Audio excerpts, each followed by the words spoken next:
하는 용기라는 제목으로 하나님의 말씀을 살펴보겠습니다. 지난주에 저는 우연히 한 신문 기사를 보고 참 많은 생각을 하게 됐습니다. 기아 자동차에 대한 기사였습니다. 기아 자동차는 1997년 외환 위기 때 부도를 맞았습니다. 이듬해 현대차에 인수되어서 눈치밥을 먹는 동생이 되었다고 합니다. 한번 망했던 회사다 보니까 판매든 생산이든 디자인이든 그저 현대차가 하는 대로 따라하기에 급급했다고 합니다. 당시에 기아차 임원들의 입에 달고 살았던 말이 있대요. 현대차는 어떻게 한답니까? 이런 기아차가 2월 2일에 처음으로 기업 가치에서 현대차를 넘어섰다고 합니다. 지난 한 해 기아차의 영업이익률이 전 세계 대중차 메이커 중에서 가장 높았대요. 98년 현대차에게 팔릴 때만 해도 1조 9,980억 적자였는데 현재 11조 6,779억 흑자를 내는 기업이 되었다고 합니다. 그러니까 어떻게 이렇게 놀라운 변화를 만들어낼 수 있었을까요? 궁금해서 계속 봤더니만요, 2005년에 현대차 그룹 회장이 기아 사장으로 부임을 했대요. 그리고 체질 개선 작업을 통해서 지금 꽃을 피우고 있다고 합니다. 열등감이 가득 차 있었던 기아차에 이분이 사장이 돼가지고 개선했었던 체질 개선이 어떤 것인지 이분이 했던 말에 다 담겨 있더라고요. 이런 말을 했어요. 기아엔 차별성과 주력시장, 야성 등 세 가지가 없다. 이걸 하나씩 지워나가자. 이때부터 디자인을 차별화했고 제품군도 세단 비중이 높았던 현대차와는 달리 레저용 차량으로 대폭 강화를 했대요. 그리고 한국만 바라보던 기아를 해외로 눈을 돌리게 했다고 합니다. 그러면서 점점 야성이 다시 살아나면서 용기 있게 도전하게 만들어 놓은 결과라는 것이죠.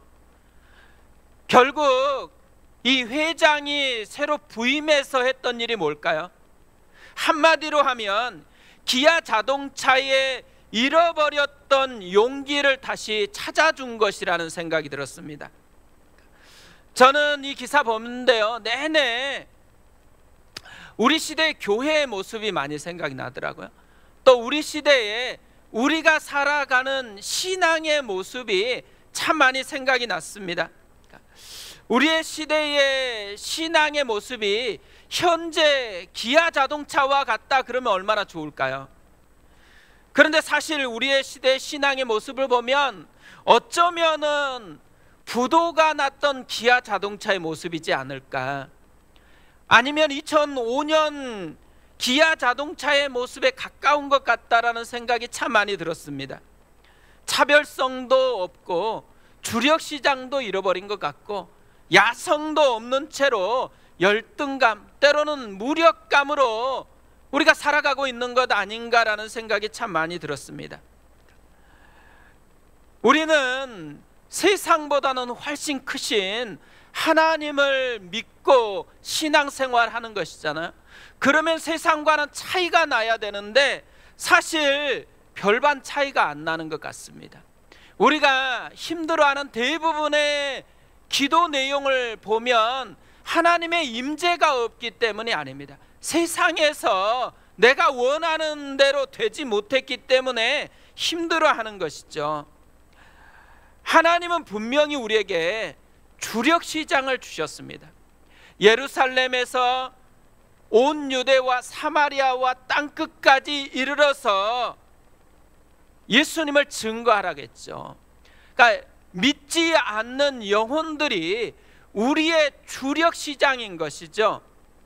그런데 대부분의 교회에서 신앙생활 하시는 분들이 복음을 전하는 것을 부담스러워하고 두려워하고 있다는 것이죠. 그러니까 우리의 주력 시장을 잃어버렸습니다.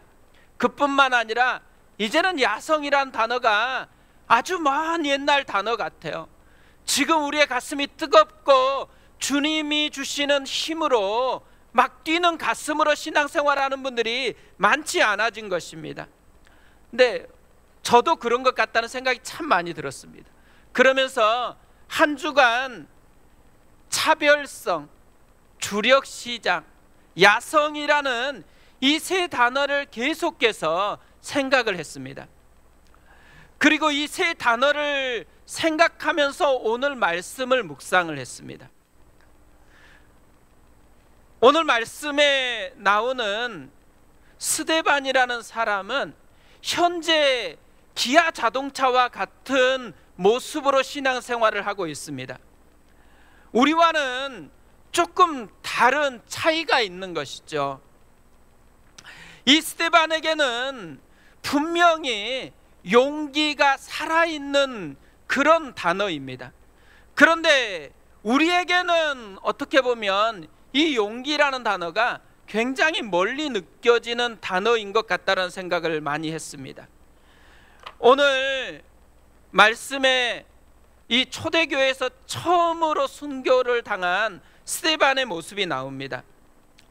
이 스데반의 순교 장면을 통해서 발견할 수 있는 것, 스데반에게는 용기가 있다라는 것입니다. 적어도 이 스데반에게는 두 가지 용기가 있다라는 것을 우리에게 보여주고 있습니다. 이 두 가지 용기를 특별히 보여주면서 하나님께서 오늘 이 시대를 살아가는 우리의 마음을 두드린다고 생각합니다. 우리도 스데반처럼 용기를 다시 회복하라는 것이죠. 용기를 다시 품고 우리의 신앙생활을 하라는 것입니다. 스데반이 보여주는 용기 첫 번째로는 미움받을 용기가 있다라는 것입니다. 우리가 설 명절에 주로 덕담을 많이 합니다.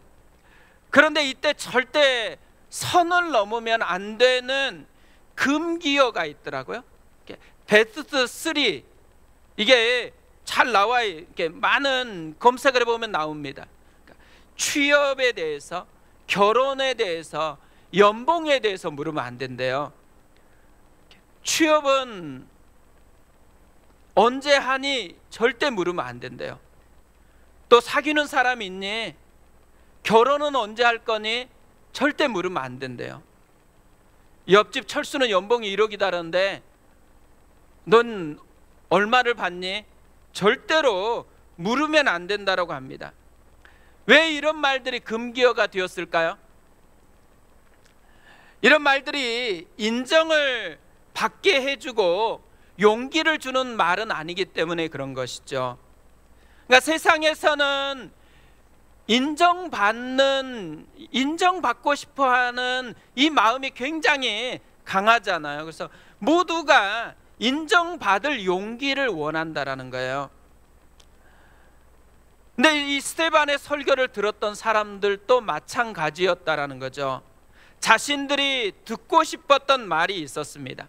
근데 놀랍게도 스데반은 그들이 듣고 싶어 하는 말을 하는 것이 아니에요. 그들이 듣기 싫어하지만 반드시 전해야만 하는 하나님의 말씀을 전했습니다. 사도행전 7장 51절부터 53절까지 이렇게 되어 있습니다. 목이 곧고 마음과 귀에 할례를 받지 못한 사람들아, 너희도 너희 조상과 같이 항상 성령을 거스르는도다. 너희 조상들이 선지자들 중에 누구를 박해하지 아니하였느냐? 의인이 오시리라고 예고한 자들을 그들이 죽였고 이제 너희는 그 의인을 잡아준 자요 살인한 자가 되나니 너희는 천사가 전한 율법을 받고도 지키지 아니하였도다 하니라. 그러니까 이 스데반의 설교를 듣고 있는 사람들의 특징을 우리에게 알려줍니다. 제일 먼저 성령을 거스리는데요, 또 하나님의 말씀을 전하는 선지자들을 박해했다고 합니다. 심지어 천사들이 전해준 율법을 받고도 지키지 않는 사람들입니다. 여기서 끝마치지 않아요. 이 스데반의 말씀을 듣고 이를 갈아요. 또 말씀을 듣지 않으려고 귀를 틀어 막았던 사람들입니다. 이런 사람들에게 스데반은 지금 예수님의 복음을 선포하고 있다라는 것이죠. 그러니까 미움받을 용기가 있었기 때문에 가능한 것이죠. 예수님은 요한복음 15장 19절에서 제자들에게 이렇게 말씀했습니다. 너희가 세상에 속하였으면 세상이 자기의 것을 사랑할 것이나 너희는 세상에 속한 자가 아니요 도리어 내가 너희를 세상에서 택하였기 때문에 세상이 너희를 미워하느니라. 예수님의 제자된 우리가 세상을 살아갈 때는 반드시 미움받을 용기를 가지고 있어야 한다라는 것이죠. 우리는 세상에서 칭찬받기 위해서 살아가는 사람이 아니라는 거예요. 하나님께 칭찬받기 위해서 살아가는 사람들인 것이죠. 그래서 때로는 세상이 싫어할지라도 복음을 선포하는 이 미움받을 용기가 우리에게 필요하다라는 것입니다. 그러니까 그리스도인에게는 반드시 미움받을 용기가 회복돼야 된다라는 거죠. 또 스데반이 보여주는 용기, 두 번째로는 용서하는 용기입니다. 세상은 조그만 고통을 주어도요 절대로 참지 않습니다. 바로 분노를 폭발하죠. 그러다 보니까 이 분노 조절 장애라는 병명까지 생겨났습니다. 지금 스데반 앞에 있는 사람들이 어떻게 반응을 해요? 듣기 싫은 소리를 한다고 이를 갈면서 돌을 들어칩니다. 그러니까 분노를 지금 표출하고 있어요. 그런데 이런 분노 속에서 스데반은 완전히 다르게 반응을 합니다. 자신에게 고통을 주고 있어요. 돌로 쳐서 자기를 죽이려고 하는 이 사람들과는 전혀 다르게 반응을 합니다. 분노가 아니고 기도로 반응을 하고 있습니다. 59절에서 60절에 이렇게 되어 있습니다. 그들이 돌로 스데반을 치니 스데반이 부르짖어 이르되 주 예수여 내 영혼을 받으시옵소서 하고 무릎을 꿇고 크게 불러 이르되 주여 이 죄를 그들에게 돌리지 마옵소서 이 말을 하고 자니라. 그냥 기도하는 게 아니잖아요. 부르짖어 기도했다고 합니다. 그러니까 부르짖어 이르되 무릎을 꿇고 크게 불러 이르되, 그러니까 두 번이나 강조를 하고 있어요. 우리도 이 스데반처럼 힘든 일이 생기면, 진짜 힘들면은 눈치 볼 것이 아니고 부르짖어서 기도해야 한다라는 것을 알려주고 있는 것이죠. 그러니까 스데반은 특별히 두 가지를 기도합니다. 하나는 주 예수여 내 영혼을 받으시옵소서입니다. 하나님께 자신을 의탁하는 기도를 합니다. 하나님께 자신을 의탁하는 기도를 왜 하겠어요? 상황에 끌려다니지 않겠다라는 것이죠. 하나님께 의탁하면 상황에 끌려다니지 않는데, 하나님께 의탁하지 않으면 상황에 끌려다닐 수밖에 없기 때문에 그런 것이죠. 이런 책 제목이 있어요. 청소년, 기도 많이, 걱정 조금. 우리가 힘들 때 보통 두 가지를 한다라는 거죠. 기도 아니면 걱정이다라는 거예요. 근데 기도를 많이 하면 걱정을 조금 하고, 기도를 적게 하면 걱정을 많이 하게 되어 있다라는 것이죠. 그래서 바울도 빌립보서 4장 6절 7절에서 이렇게 말씀을 해요.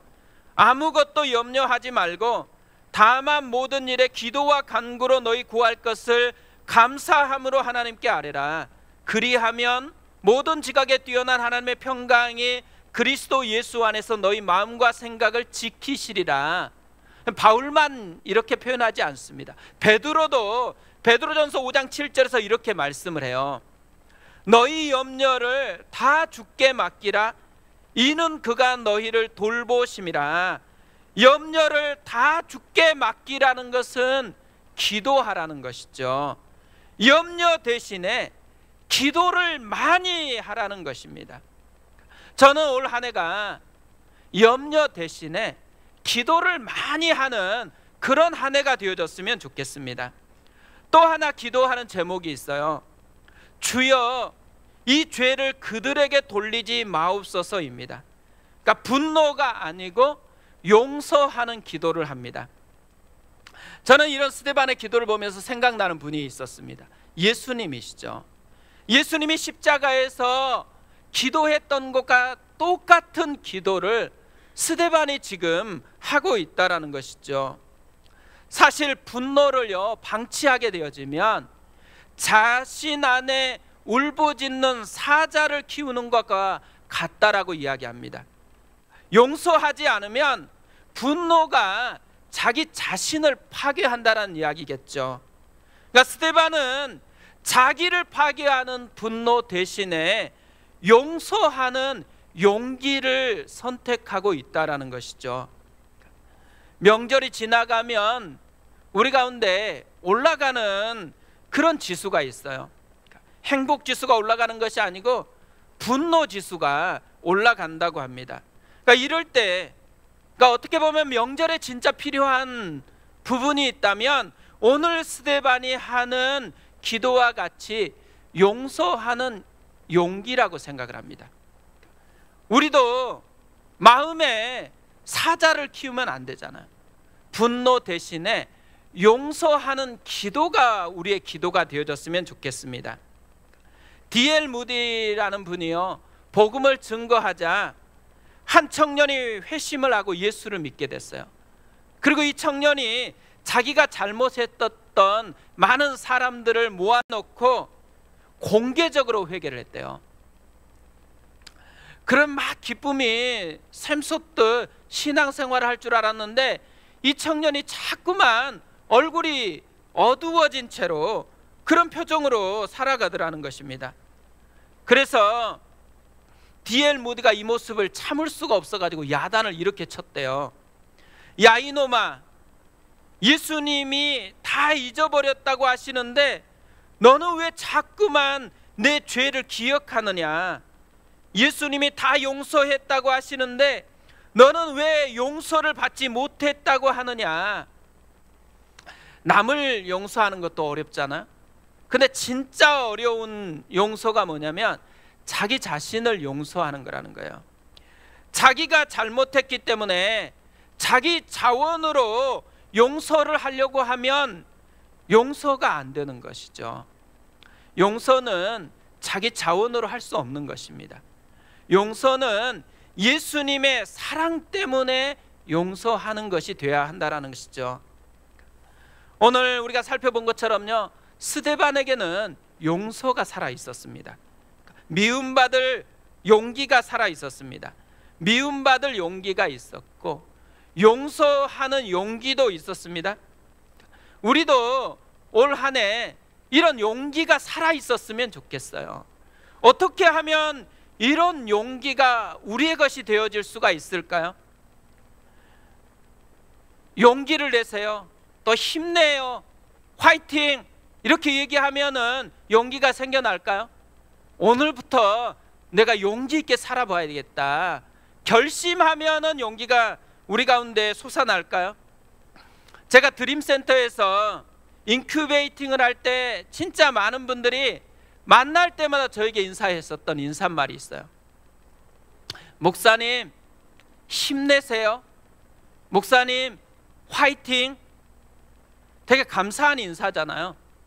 근데 제가 이 힘내라고 얘기하고 화이팅 하면 힘이 나고 막 화이팅이 일어났을까요?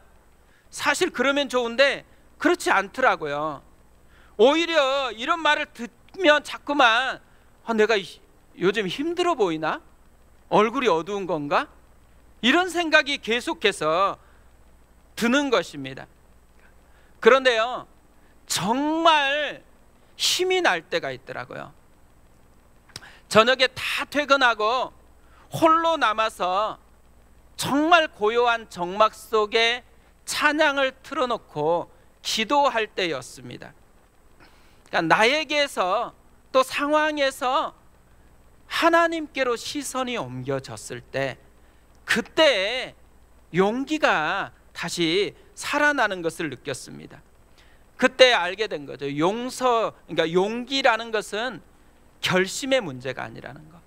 용기는 시선의 문제라는 것을 깨달았습니다. 근데 스데반도 그랬다라는 거예요.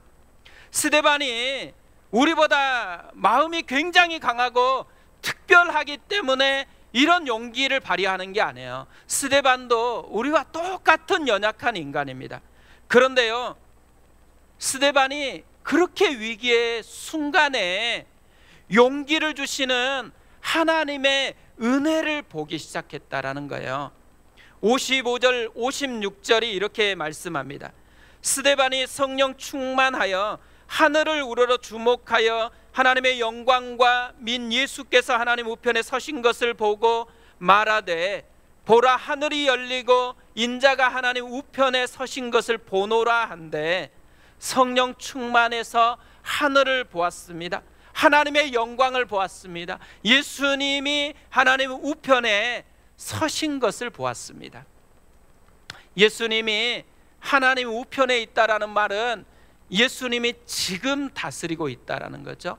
예수님이 지금 하나님 우편에서 다스리면서 가장 많이 하는 것이 무엇이에요?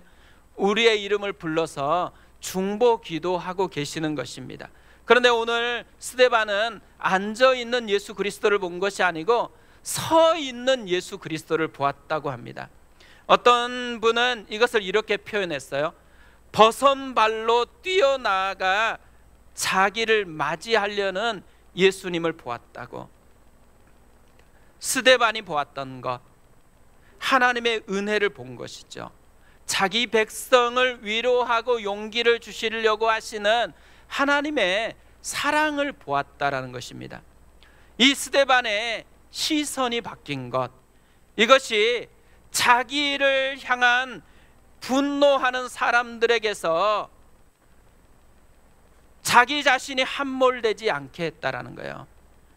자기를 향해 분노하는 사람들에게서 하나님께로 시선이 옮겨지고, 상황에서 하나님께로 시선이 옮겨지니까 용기 있는 삶을 살아내게 되었다라는 것이죠. 저는 이 모습을 보면서 공식을 하나 만들었습니다. 상황보다 은혜가 훨씬 크면 용기를 얻게 된다는 거예요. 상황보다 은혜가 작아지면 염려하게 된다는 거죠. 그러니까 상황보다 하나님의 은혜를 보는 것이 더 크면은 우리 안에서 일어난 변화가 있어요. 운전수가 바뀐다라는 것입니다. 예수님이 왕이 되고 운전수가 되어진다라는 거죠. 그래서 내 마음속에 용기가 생겨난다라는 거예요. 이것이 믿음의 공식이고 하나님 나라의 공식이라는 거죠. 반면에요, 상황이 하나님의 은혜보다 크게 보이기 시작하면 내 안의 운전수는 내 자신이 되어지는 것입니다. 그러다 보니까 상황에 계속 끌려다니고 결국 염려하고 걱정하는 사람이 될 수밖에 없다라는 거예요. 이것이 세상의 공식이라는 거예요. 우리가 붙들고 회복해야 되는 게 뭐냐면 세상의 공식이 아니고 믿음의 공식을 붙잡고 살아가야 된다라는 거죠. 볼레타 스틸 크롬리라는 선교사님이 계세요. 이 선교사님의 이야기로 오늘 설교를 마무리하려고 합니다.